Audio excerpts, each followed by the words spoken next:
Carly. How are you? Why do you have all this stuff? It's all very important stuff. You're not using it, but you can take it to WIFs so someone else can reuse or recycle it. Huh. Good point.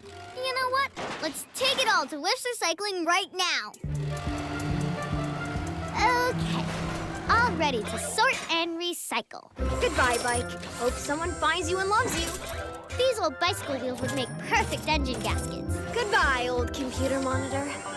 Hey, I can use this for my greasifier. It's such a good idea to get rid of all this stuff. Goodbye, fridge. This is still useful. And goodbye, shoe. Join the other...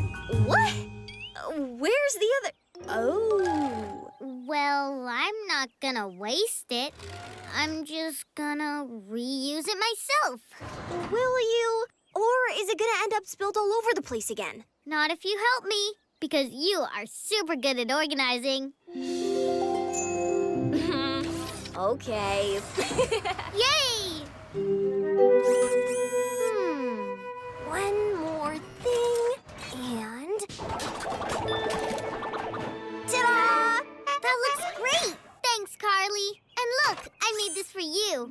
You actually did reuse that old boot and created something beautiful. And I can put it right here. Carly, no! Sandy?